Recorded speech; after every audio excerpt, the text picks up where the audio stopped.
that brought me into the career of governance was in my third year, when we invited the new Transparency International CEO to come and speak to us in the university.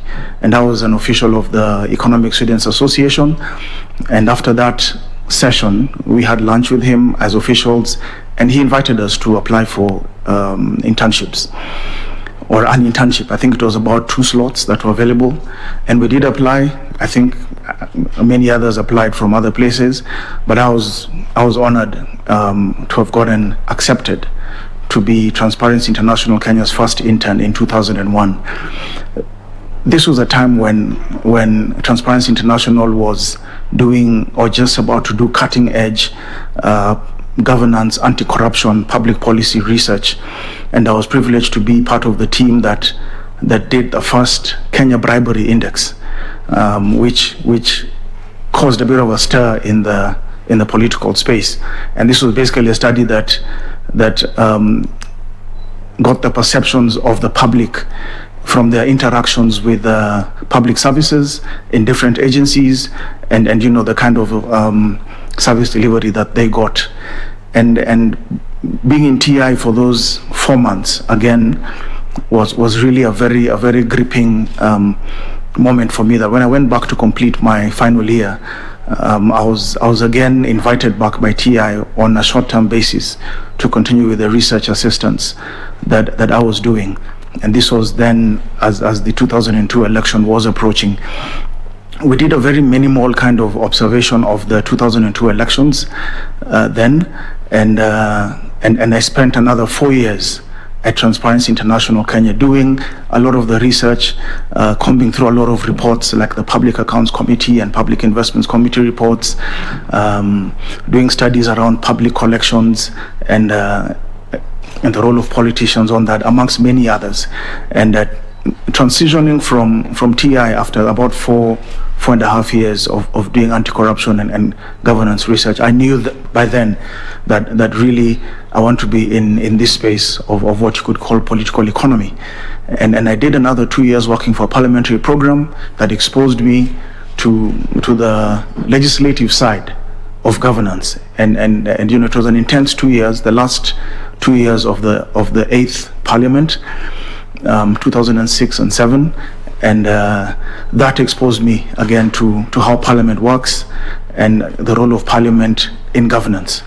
And at the end of 2007, the 2007 election that came and went, I joined in January 2008 the Embassy of Denmark, where I did another 8 years. But I joined at a time when the country was in that difficult transition of the post-election violence in 2007, but came in at a time when the embassy, alongside other development partners, came in a very strong way to provide technical support to what we knew as the National Accord, which rewired the whole governance system of the country. So this is a period where we had the Kriegler Commission and the Waki Commission, but also, processes set up to lead us to getting a new constitution. So the Committee of Experts helping the new interim independent electoral commission to set up alongside its boundary commission counterpart. I was part of these processes from a technical support side, which continued on into the 2013 elections, which by then found that I was appointed chair of the donor group on elections. And the donor group on elections brings together development partners who had a programmatic interest in elections and supporting different agencies, both state and non-state. This again gave me a front row seat to dealing and working not just with the Electoral Commission, but with other stakeholders in the electoral process. And after that, after the 8 years I did with the embassy, which again exposed me to other different parts of governance. So I had a very intense immersion into working with the judiciary, working on human rights with the civil society, and working on devolution. I transitioned to where I am now, which which is the British High Commission. Again, for the similar kind of work with a bit more focus on devolution and elections in 2016. And I had a bridging period there of about 5 months where I consulted for the Kenya Private Sector Alliance, again giving me a private sector perspective of governance and how the private sector sees governance and engages in governance and elections. And in the last 5 years, I've been with the British High Commission. I've also had the chance to continue with that work, now more in devolution in a deeper way, and then also with the electoral process. So that's my journey. That's my career journey that has allowed me to be exposed to the governance and the public policy and political economy of the country. Thank you. Thank you so much, Con. Have you applied for this position before? Yes, I have. I should have mentioned that. I applied for this position in 2011, and this was when the IEBC had just been formed, and I was shortlisted. At that time, I think we had about 400 applicants and about 40 shortlisted. Yes, but I wasn't successful. Thank you. What has kept you motivated enough to apply yet again? Madam Chair, I believe that the electoral management body that we have is the only one we have for the kind of work it does.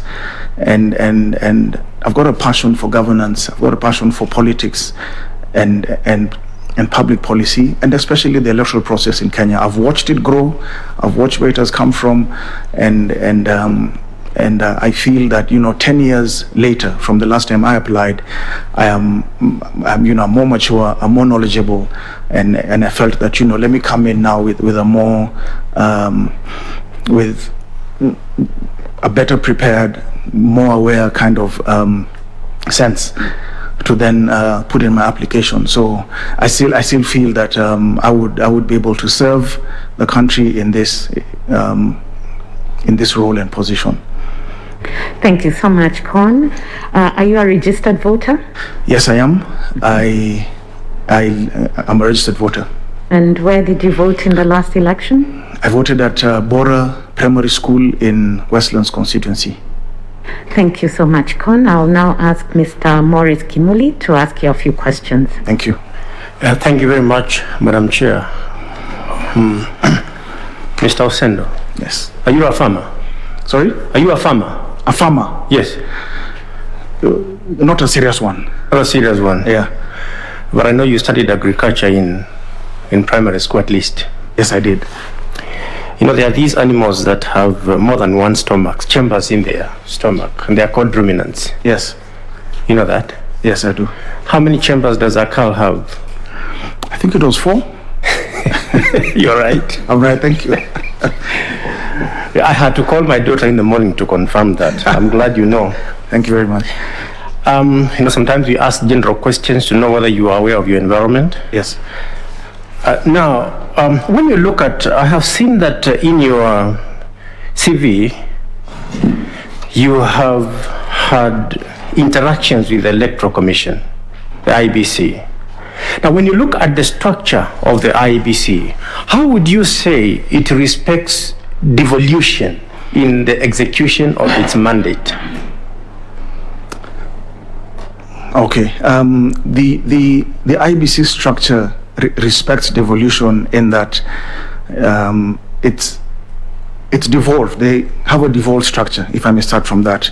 So the IEBC has 17 regional offices, which brings together groups of counties, but then you'll also find them in all the 290 constituencies, with a presence and an office in those 290 constituencies.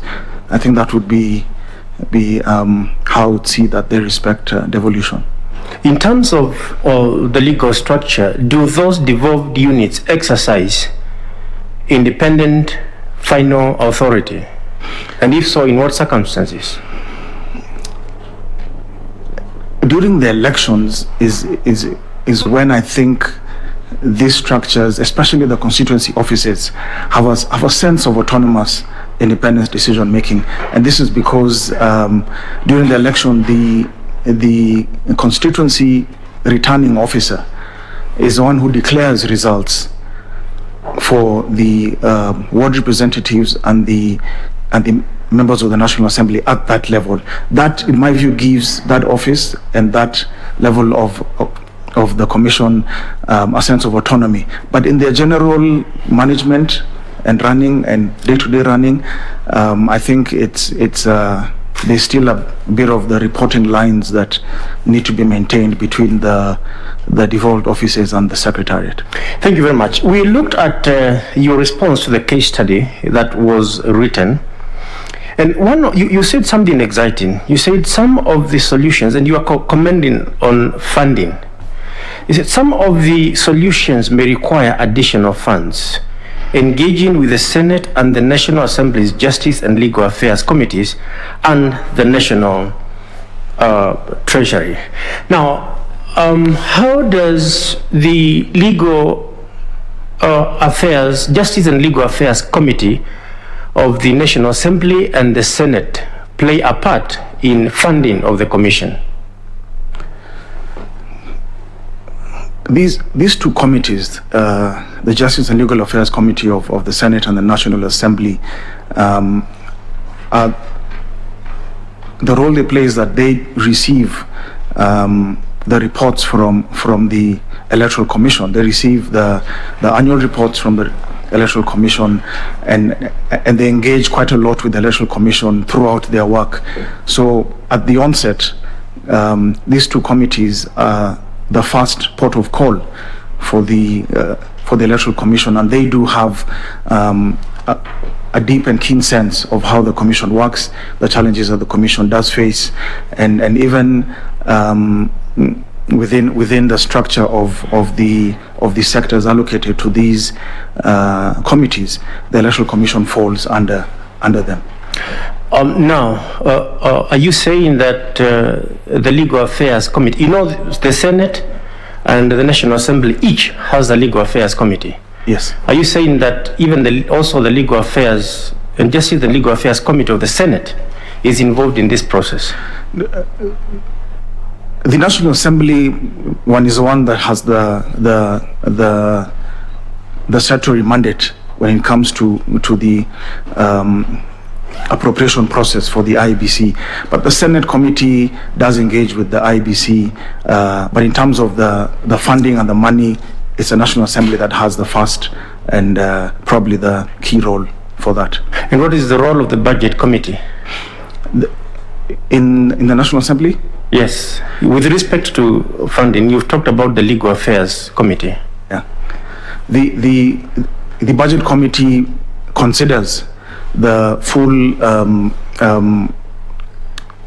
budget estimates across the public sector, and that includes the IEBC's allocation and appropriation. So the Budget Committee has an oversight over the whole public sector, and that would be its role. Okay, thank you. And you then talked about the National Treasury, and I just want to take you to Section 19 of the IEBC Act, and it says that all administrative and other expenses of the Commission shall be a charge on the consolidated fund. What does that mean, and what is its significance with respect to the mandate of the Commission? The consolidated fund, you'll find that in the Constitution and in statute, the key constitutional commissions and independent offices have their funding coming from the consolidated fund. This protects the commission's funding and gives it a secure or a sense of security that they will be able to obtain or get their funding, because the law then provides that the constitutional commissions and independent offices and other key remuneration for state officers must then be charged to the consolidated fund. The reason I ask is I'm looking at this section that provides for security of remuneration, gratuities, pensions, and other recurrent, expenditure of the Commission. But we have fundamental capital required for the running of the affairs of the Commission, particularly the question of funding for the election. Is that secured? Because that is not included under Section 19.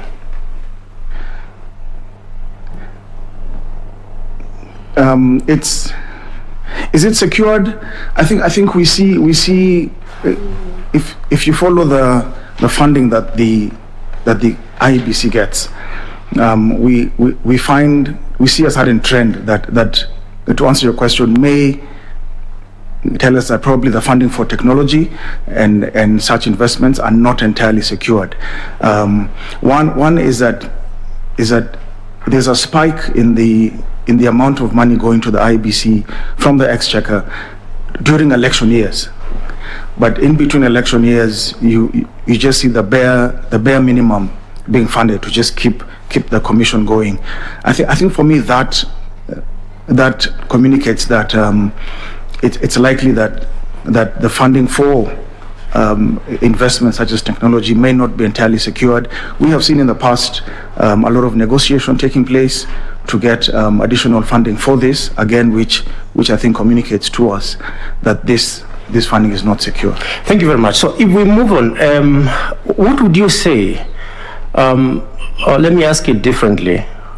When you look at the law, where, apart from allocations by Parliament, what other sources of funds does the law provide for with respect to the Commission? Apart from allocation to Parliament, the law provides for donations. I think the law uses the term donations, which could be funding that would come, for example, from development partners. The law also provides for revenue that the Commission could accrue from. Let me just focus now on the donations, and this is Section 17 of the IEBC Act. Before we come to the donations, do you think the Commission has power to borrow? It's a corporate entity under the law. Can it borrow? Borrowing is not one of the sources of funds that are listed under Section 17. Yeah. But can it borrow money to carry out elections and to fund its activities? I think it can. I think it's a conversation. Does it have that power in law? I'm not sure if it's in the law, but I think generally such agencies are able to enter into negotiations with the National Treasury to borrow. So if you are a commissioner, and the government did not fund, and there were no donors to give you money, do you think you would approach lenders, tell them, give us, these billions of shillings for us to carry out this election? If government didn't give money, and if development partners did not also give money, like you mentioned, I think borrowing would be a last resort if I was a commissioner. Very, very last resort. What is the difference between borrowing and receiving donations? There are no, where I was born and brought up, there are no free gifts. I don't know about where you come from. What's the difference between borrowing comes with collateral? Yes. A donation, a gift, may come with some conditions. And I'm asking this with respect to Article 249 of the Constitution that says funding. Parliament shall ensure sufficient funding to the Commission. Yes. And it says that independent commission shall ensure the sovereignty of the people. So do you think this aspect of receiving, donor funds to fund our election affects our sovereignty as a people and is an indication of the failure by Parliament to allocate funds? First of all, I think for Kenya and looking at our elections in the past and where development partners have come in to help, development partners give such a very small amount of funds. And two, you'll find that they do not even put the funds into the the system or the accounts of the IEBC, because development partners largely go for the soft, if I may use that term, the softer aspects of the election support. So whether it's capacity building for electoral officers, whether it's printing manual that will be used by different officers in the process, those are the kind of areas you'll find that development partners engage in. Parliament. Just because of our time, let me just clarify this so that I can move you to my colleague. Yes. Are you saying that there is some money given to the commission, whether by form of donation or not, which is not put in the commission fund? Because the IEBC Act creates a fund where all monies by law are supposed to be held if they belong to the commission. Are you saying there is an informal way of giving money to the commission? Mr. Kimuli, no, not an informal way. One, if I'm not wrong, I think that fund was not even operationalized. But two is that some of this, a lot of this development partner support pays directly for some of these costs for capacity building or for training. So you're not talking about money being wired into an account, but you're talking about certain costs being met for the IEBC's work. But if you pay directly, you'll be paying for the shortfalls for what is already budgeted, or you as a donor will develop your own agenda and fund it? Not necessarily. This conversation starts. It doesn't just start with the IEBC. It starts way early with the Minister of Foreign Affairs, the Treasury, where an assessment must be done, a needs assessment must be done together with the government to then agree on what areas can be supported by development partners. The bulk of our electoral process, the bulk of the key election material is funded by the Exchequer and by the Kenyan taxpayer. Thank you very much, Con. Thank you very much, Madam Chair. Thank you, Mr. Kimuli. Thank you, Mr. Kimuli. I'll now request Dr. F.S. Abdallah to ask a few questions. Thank you, Madam Chair. Mr. Osando. Yes. You have just commented to my fellow panelist here, Mr. Kimuli, that in your opinion, IEBC could borrow as an entity. Could you confirm that? I said it would be a last resort. I think for me, when Mr. Kimuli asked, I said if I was a commissioner, I would look for many other ways, including cutting costs and rationalizing costs before I made. Thank you, sir. My question is, can it or can it not borrow as an entity? I think it can borrow. So it being the last result, circumstantially, what is normally the election budget? Sorry, election budget. Election budget. Yes, for IEBC to be able to do a fair and transparent elections. What normally is the budget? I think, give or take, if covering the last two financial years that then overlap into the election, it's anything between 30 billion to 40 billion Kenyan shillings. Thank you. Now, being an economist, I'm sure you're very much conversant with the conditions set up on borrowing. How would you secure those loans?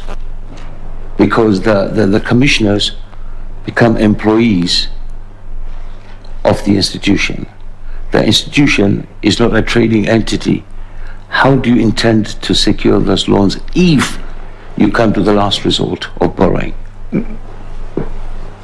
Dr. Abdallah, this can only be done, if it should be done, this can only be done with the National Treasury in the lead of this process. Okay. Again, you did inform this panel through our panelist Kimoli that many a times the donors don't give the money, but they support the purchase maybe of the product or the services required for the election process. Am I right? Yes. Now, is that correct? Yes. It's correct. So, That means the donors have got the mandate and the moral obligation to do the due diligence of the products which many a times come from their country of origin. If it comes from the country of origin, yes, they have to do the due diligence. So when scandals like the Chicken Gate comes out, are the donors equally responsible and accountable for such things? Or is it only the IEBC locally here? Chicken Gate, if I recall, was not a donation. Chicken Gate was a transaction, was a tender process and a process for the commission to go and print in abroad. So this was a purely commercial and transaction and not a donation. Right. I appreciate that. My question is, the donors, Yes. obviously, if they have to purchase items from the country of origin, is it their obligation to even see that they give the IEBC respectable organizations to deal with? If the IEBC does approach the donor for assistance in due diligence, if IEBC is procuring from a particular country, then yes, I think the donor can step in and work with the IEBC to carry out that due diligence. Thank you. Now, coming back to your biodata, I read that you have been helping and mobilizing funding for the programs in electoral matters, right? You're also assisting in designing electoral programs and mobilizing funding accordingly. Please tell this panel as to what the SAID programs were all about and which areas were they or do they normally cover? Thank you. One is in the area of electoral observation. So I've been involved in designing and supporting the civil society to put together teams that would observe the elections. Of course, these are accredited observers by the Electoral Commission. Another program that I've been involved in designing around elections would be on voter education. Voter education is IEBC's mandate. They come up with the manuals for this, but I've been involved in programs that bring together different entities, state and non-state, mostly non-state, that would work with the IEBC, again approved by the IEBC, to carry out voter education in the country. I think I'll give those two as examples. Thank you. And are you satisfied on the results of your programs and funding? Yes, by and large, Dr. Abdallah, in the years that I've been involved in elections program, I am satisfied with the part of the work that we have supported or that I have been involved in supporting throughout my career. Definitely, there's a lot of areas of improvement, and I think following every election, an evaluation must take place, and we pick lessons from what we have done in the past, together with other stakeholders, and use those lessons to improve what we need to do for the next election and throughout the cycle. I'm sure all the Kenyans can hear you and happy about that. One of the donors is happy on returns on the investments. As a comment, that's good. Now, I believe the funding you've been referring to is not from you as an individual, but from the embassies or the institutions you have been working for. Yes. Can we confirm that? Yes, it is. Right. We thank you for the efforts you've been doing here.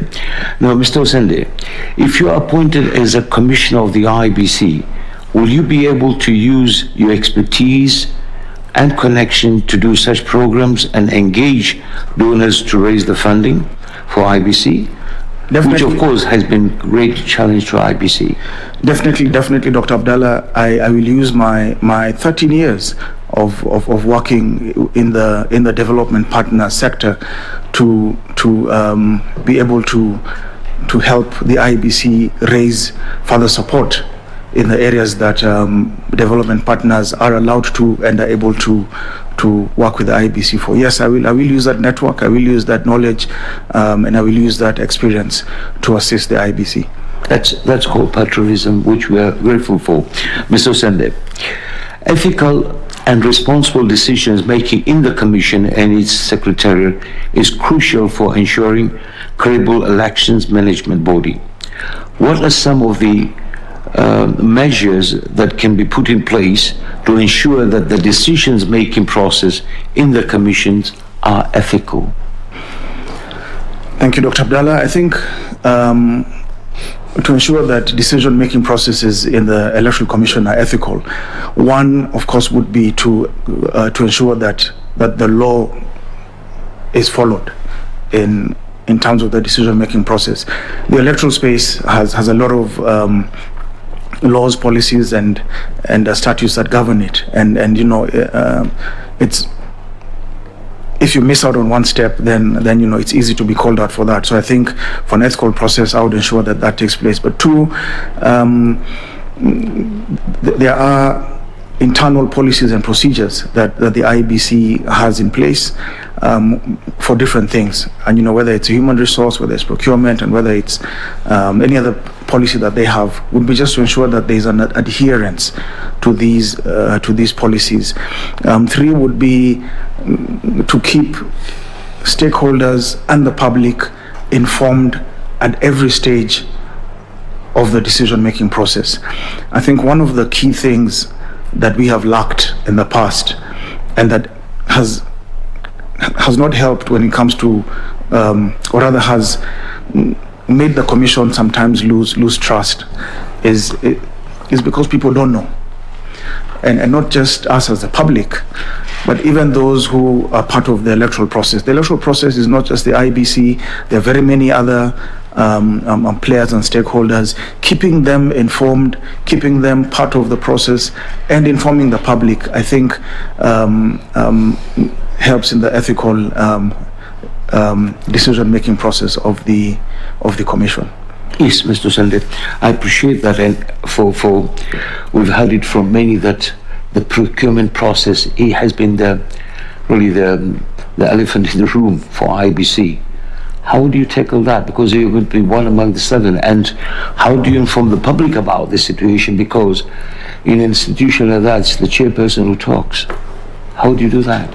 Sorry, Dr. Bala, I didn't hear the last part of the question. Right, I'm saying, you say this can be done, the law will be in place. I mean, like in procurement, the law is in place, right? But of course, I'm sure you saw the drama between the CEO and this last time.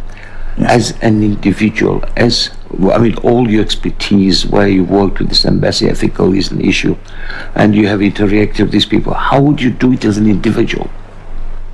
The procurement. To see that the law is being followed, so to avoid this bad publicity.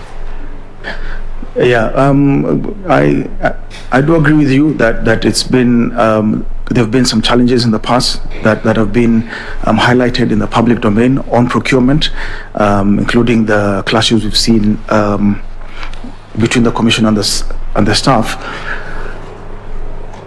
Procurement is dicey, and again, like you said, some aspects of it are not seen by the public. For me, as an individual, if I was a commissioner, I think from the onset of joining the commission, it would be prudent to make it clear to my fellow commissioners and to the CEO and the Secretariat that part of our work really is that we must be above board. I think for me that constant reminder and that constant demand for us to have an above board process in procurement would be the first step that I would take as an individual. Of course, the law is there, the policies are there, and we've seen sometimes these are abetted. But I would also then ensure that we involve any other key public agency that may need to be involved for accountability. The documenting of these processes is also very important, so that there's a very clear trail about how these procurement processes have taken place and who has been involved and what the decisions are, and having these in a place that they can be referred to by the respective agencies, I think would be important. Thank you, Mr. Sen, and all the best. Thank you, Thank Dr. you, Madam Abdallah. Chair. Thank you, Dr. Abdallah. I'll now ask Mr. Gideon Solonka to ask you some questions. Mr. Osendo, Yes, Mr. Solonka. yes, you have cited electoral management as one key strength that makes you a good fit to be a commissioner of IEBC. Now, what is your understanding of elections management from a Kenyan perspective? And what does it entail insofar as IEBC is concerned? From a Kenyan perspective, Yes. well, election management is the and where IEBC is concerned, election management is the process of delivering, or rather conducting, supervising and delivering an election or a referendum, for that matter, and this is a process. If you know that you have an election to deliver in 4 years, election management starts way before that, and for me includes the staff you'll hire, the equipment you'll purchase, the timelines that you'll have to keep, and the processes you'll have to do to reach the point where the election is conducted. So I think just the whole management of that process towards the conduct of an election. Now, what is voter suppression? Voter suppression.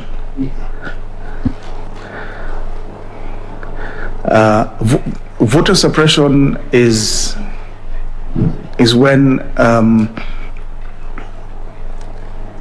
a voter's rights are curtailed, or if a voter is unable to exercise their rights or their provided rights. I think that is voter suppression, the curtailing or the inhibiting of a voter to exercise their rights.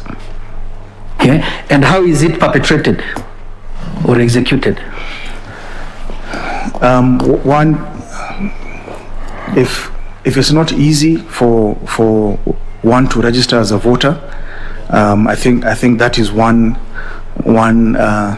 example of voter suppression. So if one is unable to have a straightforward process where they can go in and register and be included in the voter register, that would be a voter suppression. Two would be the inability of the voter to vote. If a registered voter is unable to cast their ballot, and this can be in many ways. They probably cannot reach the center because of an obstacle that has been placed. They've probably been intimidated from exercising that right to vote. I think those would be some examples of voter suppression. Give me more.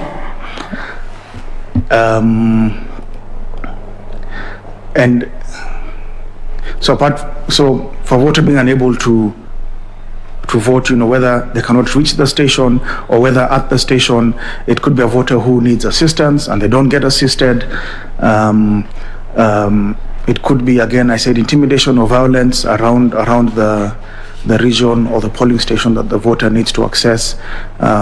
Those would be examples of voter suppression. What is gerrymandering as a form of voter suppression? gerrymandering.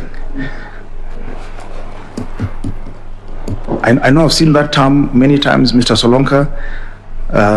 It's one of those terms that if you ask to define, I'm not sure I can define it. Yeah, I'm not sure I can define that term, Mr. Solonka. Okay. And how can IEBC deal with voter suppression? IEBC works with different agencies that can assist it in ensuring that you don't have voter suppression.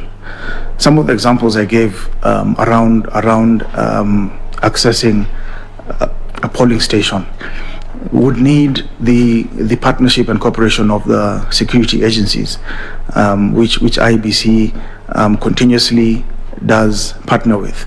I think that would be one. Two, ensuring that within a polling station, voters are able to vote, including those who need assistance. I think IEBC does that and needs to continue to do so to ensure that those who need assistance can be assisted. Now, political party nomination primaries are often perceived as disorganized, marred with technical difficulties, and surrounded by persistent rumors of fraud and manipulation of results. Supposing to become the commissioner of IEBC, what will you do to address this? One is that political parties are independent entities that are supposed to carry out their party primaries and provide the IEBC with a list of candidates. The law states that parties can request the commission to assist them in conducting their primaries, and if this request comes as a commission, and if I'm in the commission, I think it would be a conversation that we need to have with the political parties to see how they can be assisted.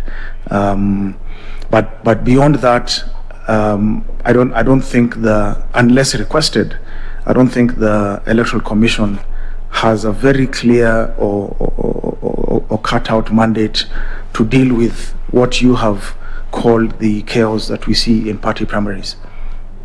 Are you saying that we do not have laws that address party nominations? We do have. Which are these? I think the Political Parties Act is a main law that covers party nominations. The Elections Act also does mention aspects of party primaries. Any regulations that govern? Yes, we do. We have.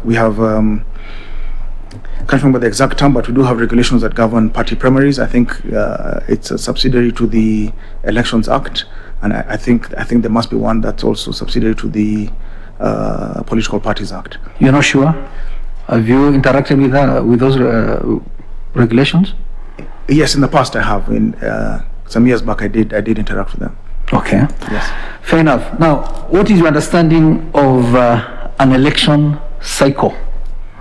And maybe you can give me the key stages that form an election cycle. An election cycle is the process by which we prepare for, conduct, and audit the electoral process. The election cycle has a pre-election stage, has the election stage, and a post-election stage. And the pre-election stage will. But let me start with the election stage. The election stage includes all the preparations that needs to be done for the election to be conducted credibly. We're looking at voter registration. We're looking at party primaries being conducted. We're looking at nominations being done by the Electoral Commission. We're looking at any procurement that needs to be done of materials, be it technology, be it ballot papers, mapping of the polling stations. So that is the election process. Then when you go to the post-election process, it's an evaluation of this election, of the election. So having an evaluation or an audit of how the election went, and that audit usually brings about lessons from different aspects. So whether it's legal reforms that need to be done to improve on what we have or where we've come from, that will be done, or policies that need to be put in place, and then the pre-election. Thank you, you've answered. Yeah. Lastly, how many wards do we have in Kenya? Wards. Yes. We have 1,450 wards, Mr. Solonka. Thank you. Thank you. Thank you, Mr. Solonka. I'll now ask Madam Elizabeth Mayo to ask a few questions. Once more, good morning, Mr. Sendo. Good morning, Madam Mayo. Okay, during when you were giving us your introductory remark, you actually indicated that you have a lot of passion in governance, I'm right? Yes. Issues of politics. Yes. And what I'm interested in is that you have also passion in electoral process. Yes. Yeah? Yes. So what, in your view, when you reflect back to the 2017 general election, what, in your view, went on well, as expected, and what you, as an electorate, did not meet your expectation? Thank you, Ms. Mayo, for that question. For the 2017 election, let me start with what didn't go well, in my observation, if it's okay to start from there. I think one, we had hitches in the transmission of results, and this meant that the technology, while it largely worked, I think at that crucial stage, especially for the presidential results, we had that technology hitch, and I think generally for technology, it largely worked, but you had few cases of episodes where the voter identification kit didn't pick voters who came in to vote. I think you had some episodes even during the biometric voter registration stage that also didn't work for some people, but those were minimal and episodes. But I think technology had hitches that didn't work. Two, I think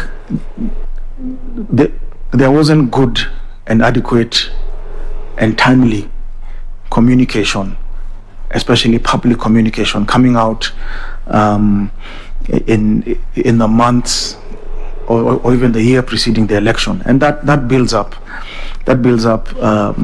into a lot of mistrust, a lot of reactive or reactionary kind of processes by the commission whenever questions are asked to them. You had very delayed legal reforms taking place. In addition to delayed legal reforms, I think you had some court cases or some litigation that was taking place that had a bearing on the election, that were being decided quite late in the day, which sometimes can be a distraction for the commission. But also the appointment of commissioners 8 months or 7 months to the election, I think doesn't give the commissioners time to just come in and settle and be able to acclimatize and get into the rhythm of working. So for me, those are some of the points of what I think didn't work well. What worked well? On election day, I observed the election and I monitored it, and I had teams around and I was following what other observers are doing.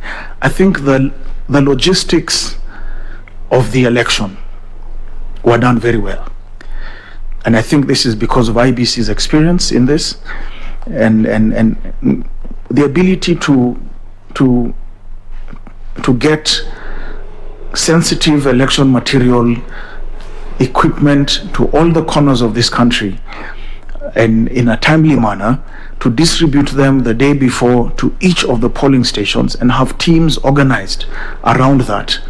And then on election day to administer the election and ensure that up to over 10 million voters are able to exercise their right to vote. For me, that is really one thing that in my view, one important thing and one big thing that I think was done well. Okay, thank you. You have mentioned that it's like technology had a hitch, and actually it did not work well for us during 2017 election. Yes. So in your view, do you recommend that IEBC should enhance the technology they have now, or we should go to manual when we are going for election in 2022? I think IEBC should enhance, and enhance here being probably just ensure that what we have is checked and improved. But yes, a bit of enhancement, because if you go back to manual, manual processes, while they're done in many other countries, I think in Kenya there's still a lot of mistrust for a manual process. So in my view, I wouldn't go back to manual, but I would still see how to ensure that the technology works better. Okay. Yes.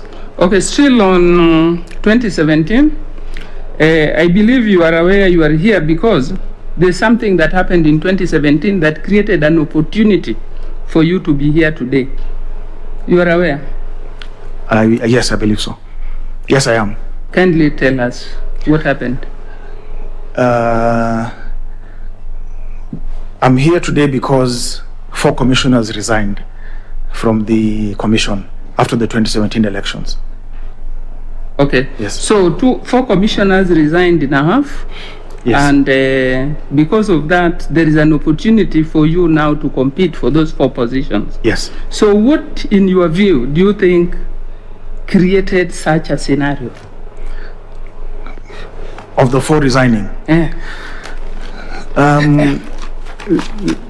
The 2017 elections was a high stakes election. Let me start from there. I think any election where you have an incumbent seeking re-election, the world over, is immediately a high stakes election. And 2, you had a situation within the commission where there was, in my view, a lot of mistrust amongst commissioners, and between the commissioners and the staff. I think that environment didn't augur well for the management of the election. But of course, the circumstances we found ourselves in after the election, from my own outside looking in, you had a very tense period. You had an election that was petitioned in the Supreme Court, a presidential election that was petitioned in the Supreme Court, nullified after that, and the political temperatures were very high. I am not so sure what was going on inside the commission at that time, but if the tensions of what we as the public were feeling just by being outside of that process, I can imagine that there must have been a number of issues that had built up to the election, and that then was the pressure was really high, that may have occasioned the 4 commissioners to resign in a half. Okay, thank you. If by good chance you are appointed as a commissioner and you join the 3 who are already there and the staff who are there, how will you address some of the issues which are affecting staff? I think if I join the commission alongside the others, the first thing would be, and I'm speaking from my own professional experience, I don't know how IEBC does it, but the first thing for me would be just to meet the staff and check if they've got a process where they're able to express their grievances or to give if they're able to give feedback about their own welfare and how and their working environment. If there's a safe space for them to do that, and if there isn't, because I'm not aware whether there is one or not. I think for me in my work over the last 20 or so years I've worked, that safe space for staff to be able to feedback, for staff to be able to appraise horizontally and vertically, is really one thing that I would want to see put in place, because it allows them to ventilate, and allows the management and the commissioners to be able to step back and see how can they ensure that staff welfare is important. Because being in the commission could be a job like any other, where you need your staff in a frame of mind that would enable them to come to work and deliver on their mandate. So for me, I would use that to begin to understand what some of these issues that the staff are going through are. Okay, thank you. Now I want you to have a flashback on what you gave as part of your CV. And you said that you have worked very closely with commissioners and secretariat of IEBC. And in the year 2009 to 2015, you provided technical assistance to them on various areas, including stakeholder engagement. Yes. Kindly tell us, what kind of technical assistance did you give, and did it work for them, such that some of the challenges we saw in 2017, did they just occur because they ignored your technical assistance, or it's because of some competence lacking somewhere? Thank you, Madam Mayor. You'll notice that period of 2009 to 2015 had the referendum on the Constitution in 2010 and the general election in 2013. And during this period, of course, first you had, in 2009, you had the interim independent electoral commission. So you're coming from a 2007 scenario. Your Electoral Commission of Kenya is disbanded, and a new commission has been set up, totally new, under a new law, and with a clearer mandate. And one of the things I and others were involved in was to help this commission set up and start its work. So some of the stakeholder engagement work that I remember we supported included the commission's engagement with civil society, and civil society in this case would be civil society that had a programmatic interest in elections, those who went on to become election observers, those who went on to assist or to work with the commission to provide voter education, amongst other things. I remember we supported the commission's work with the security agencies. So there was a lot of training, if I put it that way, that was done for security officers and for national government administration officers, and we supported that, which of course would be venues and materials, and you had commissioners coming and interacting with these with them, and this was replicated to the 2013 election. Were these lessons picked into or towards the 2017 election? I think there was a bit of a reduction in stakeholder engagement. Sorry? It's okay. Okay. I think there's a bit I want you to be brief. Yes, okay. There's a bit of a reduction in stakeholder engagement towards the 2017 election. That may have been informed by circumstances within the commission. I'm not sure if it's a result of them ignoring the assistance given. Yes. So my last question to you. We have a serious risk in this country. There is a culture and expectation of handouts. And this is affecting voter education. So if you are elected and you are in charge of voter education, what do you think is the cause of people expecting handouts? The more you give, the more you have more followers. If you don't give, then you don't have followers. And how can you cure it? Thank you, Madam Mayor. Yes, I agree. This is a problem we have in the country of handouts. It finds a situation where Kenyans are in a very difficult economic space, and politicians are very much aware of this, and are able to take advantage of the fact that a lot of Kenyans will receive these funds or these handouts given to them. This has been perpetuated over time because we've not had a framework to discourage this practice. We've not operationalized a framework to discourage this practice. If I do get appointed as commissioner, I would of course take a keen interest in what I am already seeing taking place, and that is the operationalization of the Election Campaign Finance Act. This could be a deterrent to the handout culture. I don't think it's going to be a cure 100% of the handout culture, but it could be an important deterrent to this. Okay, thank you, Mr. Sendo. Thank you, Chair. Thank you very much. Thank you, Madam Mayor. I'll now ask the Vice Chair to ask you some questions. Yeah, thank you, Con, for that session. You've been in the governance area for quite some time, almost 2 decades. Is it almost 2 decades? Yes, almost 2 decades. Almost 2 decades. About 2 decades, yes. About 2 decades. Okay. Now, and you've been observing, I'm very sure, our challenges in this country in terms of governance.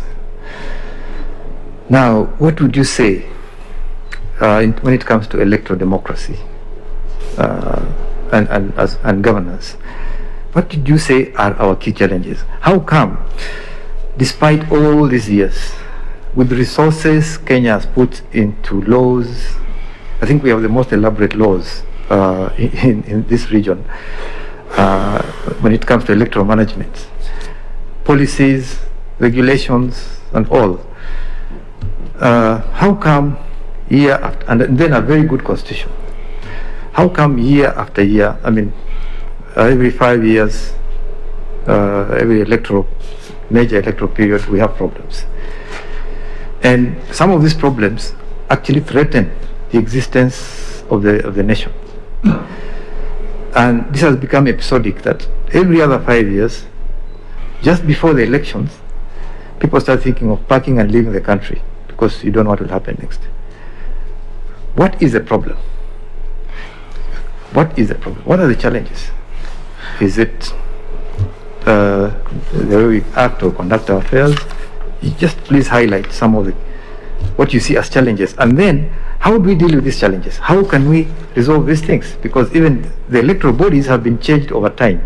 We have appointed commissioners upon commissioners. It doesn't stop. What is the challenge?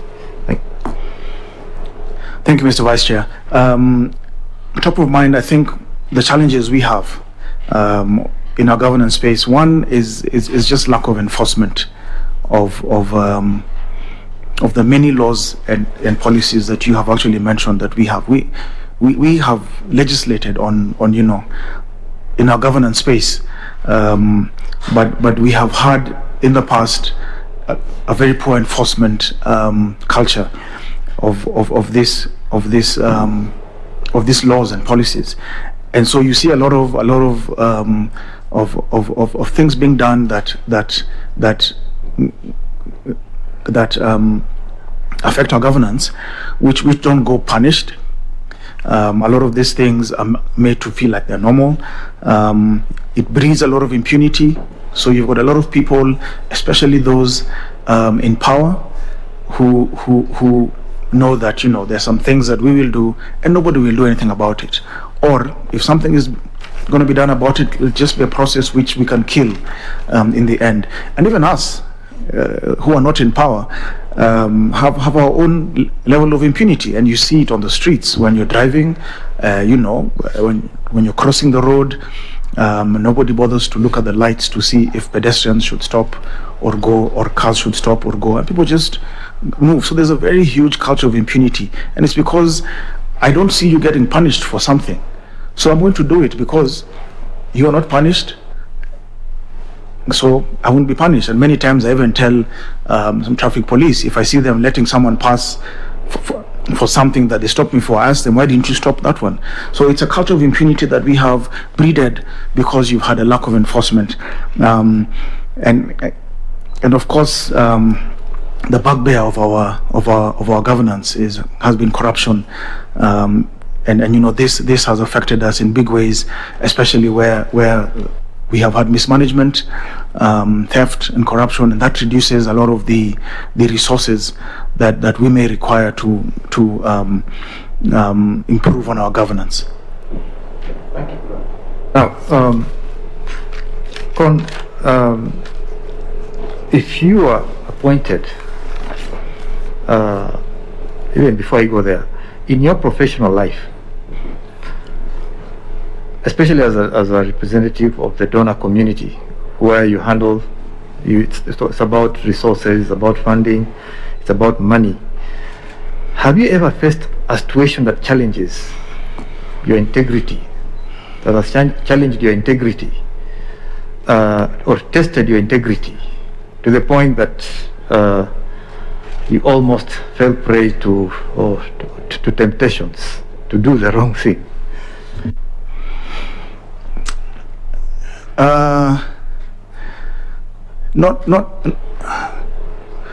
Not really.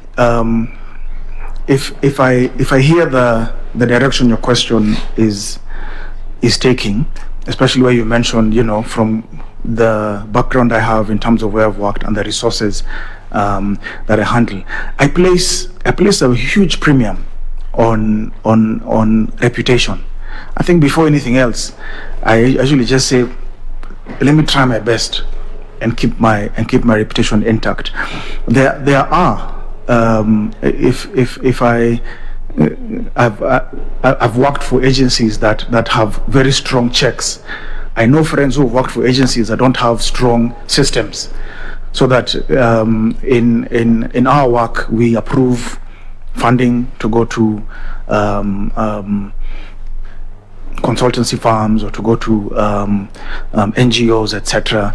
In a space where you don't have strong checks and balances, and where you give somebody a lot of discretion, it's very easy. And there have been cases out there of being able to benefit from what your employer is doing. My insistence on protecting my reputation, coupled with having worked in two key agencies that I think have very strong systems, has ensured that you don't even think about that kind of temptation. I'm one person who has also been keen on public service, and I know that your integrity as you come into public service is a major issue that anyone in the public can spring up or bring up. So the opportunities can be there, but I think the systems around it do help to curtail it. Assuming you successfully get appointed to the commission, with that background in mind, and you have colleagues who may not have similar qualities, you're in a situation whereby a tender to print ballot papers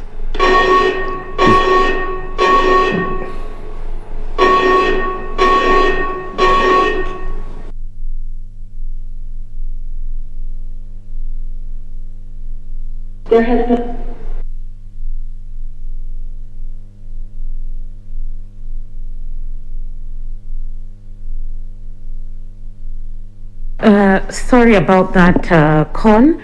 Members, that was just a test for the fire alarm. We can proceed. There is no danger. I'm sorry about that, Con. I hope you don't lose your stride. Okay, go ahead, VC. Okay, we are safe. You can continue. Yes, I'll repeat again. Yeah, what I was saying is, going by just what you described of yourself or the way you see yourself, and you successfully are able to join the commission, and a situation arises where the commission is just about award tenders for printing of ballots. We have 3 bidders who have been shortlisted at the final stage, and now a decision needs to be made to pick the final bidder. One of them is a blacklisted company based outside the country, but they offered the cheapest price, cost in terms of costing. Two others are based here, but their costing is a bit higher. The commission is highly divided. Most members feel they should go with the cheapest bidder. How would you handle that situation? Thank you, Mr. Vice Chair. You know, at the end of the day, in that scenario, we have to make a decision. The stand I would take from my experience is that, first of all, if anyone is blacklisted, even if it's a cheaper option, from my experience, I wouldn't even consider a blacklisted agency. So my personal stand would be that we look, despite then the high cost, there's a reason why this one is blacklisted, and it will give us even more problems if we go back and hire them based on them being cheaper and saving us some money, but they are blacklisted and they have some history, whatever reason they were blacklisted for. I think for me that is I would rather consider the local agencies despite the high cost, but they're not blacklisted. Meaning, let's give them a chance and see how that would go. That would be my stand. And if there's a division that would then lead to a decision, I would want that to go on record. I believe that would go on record. Be willing to stand alone to get it right? Yes, if I'm alone on approving the locals, I'm willing to stand alone, even if I lose and someone else takes it. And I know at the end of the day there's the collective responsibility of the commissioners for the decisions they take. But I would want to put my voice and place my reasons on the table, even if I may lose that process. And finally, have you ever been in a situation where circumstances made you consider quitting a job or dropping a contract? Yes, I've been in a circumstance where I've wanted to quit a job, and I think I eventually did quit, but it was a circumstance that you know made it difficult to work. But I took a while before I made the decision to quit. I think also, you know, as a young man, you don't just want to walk out of a place without looking at the impact it will have on you, on your career, or even on the work that you're doing. But yes, I have had the instances where I have felt I want to quit in my 20 years of work. Just a bit of can you just some description on the kind of environments that led to that? There's one instance and you know, if it's okay for me not to name the jobs, there's one instance in the past where I felt I was in a point in my career. This is probably a very small kind of example. A point in my career where I was just beginning to take off, but I was in a job where we were not allowed to look outside the window, you know, to talk, because we're working with the sensitive agencies, and for me, I felt really this is now going to just make me disappear from the space I've been in for the years I was there. So I think for me that was one reason that I really took time to consider. I think about 6 months before I eventually found something else to do. But another example also really is about the manager that I had in one instance, and for me it's an office I loved, but I had a very difficult manager, and I had made the decision to leave. Even after the manager had left, I still had, it took a while for that feeling to go, but it was a job I enjoyed, but a very difficult manager that I had. So those would be examples I would give. Yeah. Mr. Machoka. The commission is a high pressure environment, Yes. especially during the general elections. And the last election we saw 4 commissioners, the first one left, and then 3 others eventually left. How would you tackle political pressures coming from all directions within the commission, where you have to make decisions at the last minute, where you have to, sometimes you step on very many toes, and some of them very powerful toes, where you face threats day and night because of decisions you are making, and you have pressures to push things in one direction or the other. How would you handle that environment? Thank you, Mr. Vice Chair. For the political pressure that comes with this job, I'm very aware of it. I've seen what commissioners and staff of the IEBC have gone through. I would want to start very early. If I get appointed into this role, I would want to start very early, having a very structured and regular engagement with the political class. Now, I know we have a forum for that called the Political Parties Liaison Committee. The one thing that doesn't seem to be working here is that political parties have tended to send officers from the party who don't have decision-making power, who don't have the role or office in the governance of those parties to come in and interact and make decisions. So you find sometimes officers who are sent who are unable to take a decision there, or who are unable to go back and pass on what needs to be done. And many times it looks like that engagement hasn't taken place. I would still work with that forum, but if I realize that we're not getting the decision makers, I would still find a way within the commission to ensure that early enough, in fact from immediately we get in, that we have a periodic, even if it's once a month, engagement with the political class.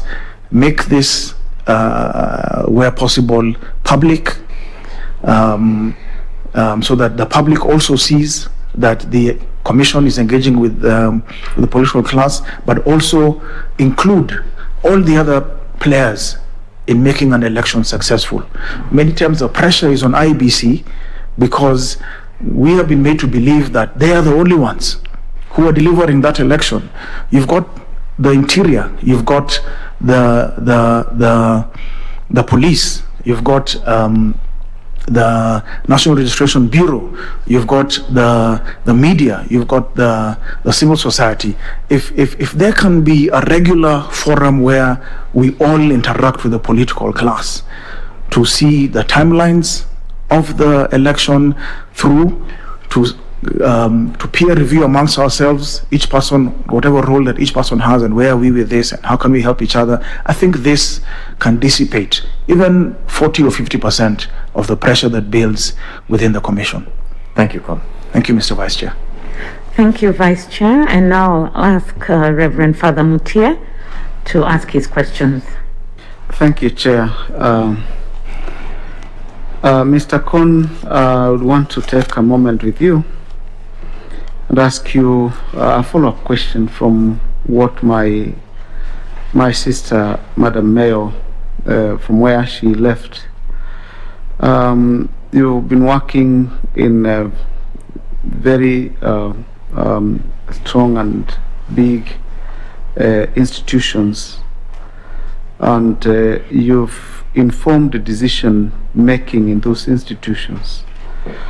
Why would you want to move from playing such key role as engaging in funding of our electoral processes and the like, to come and become just a commissioner? Thank you.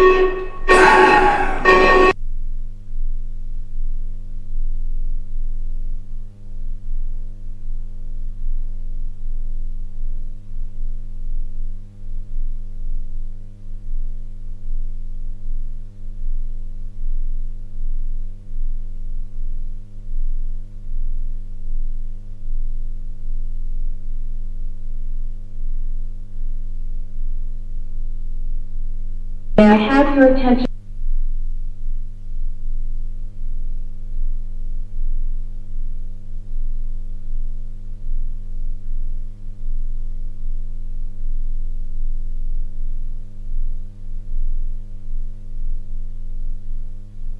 I currently have a very good job, I must say that, at the British High Commission.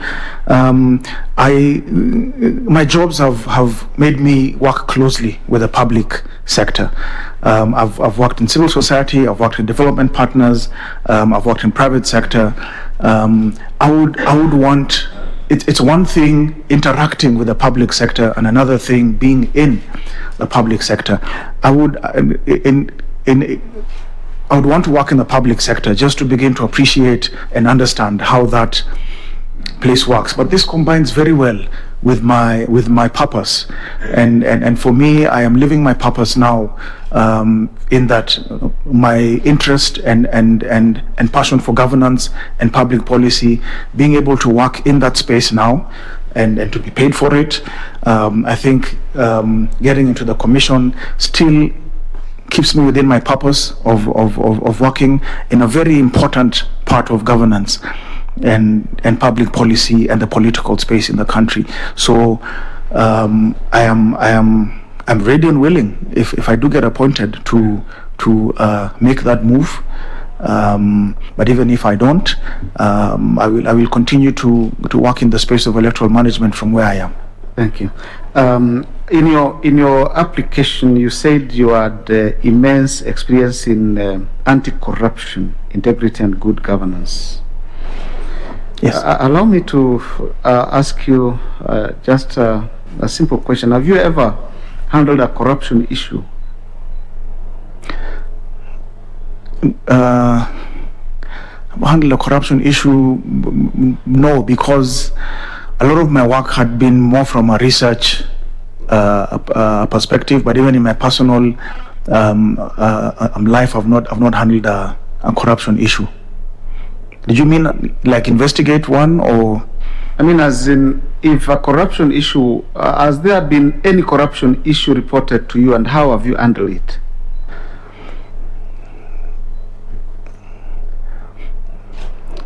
When I worked for Transparency International, my first job between 2003 and 2006, we would get people writing to us with corruption reporting that they have encountered, and I recall one incident where in 2003, when you have now a new government, a politician from the previous government came to the office and I was the only one in the office, and he came to complain that all his businesses are now being taken away from him, and this is a politician who we had read in the news is very corrupt, and I sat there, this young, I don't know, early 20s, first of all awed by his presence, and then wondering, how do you handle this? But when that came, I was able to have him write a statement, which then I lodged with my colleagues. Otherwise, apart from that period where I worked with Transparency International and receiving a lot of the public kind of reporting, which we would then send to the different agencies, there's no other instance I've handled. Thank you, Mr. Kon. And lastly, many times people take shortcuts to compromise on integrity due to fear of failure, limitations of resources and time. What do you do in such situations so that you maintain your integrity while at the same time ensuring that you do not fail or in the task that is at hand?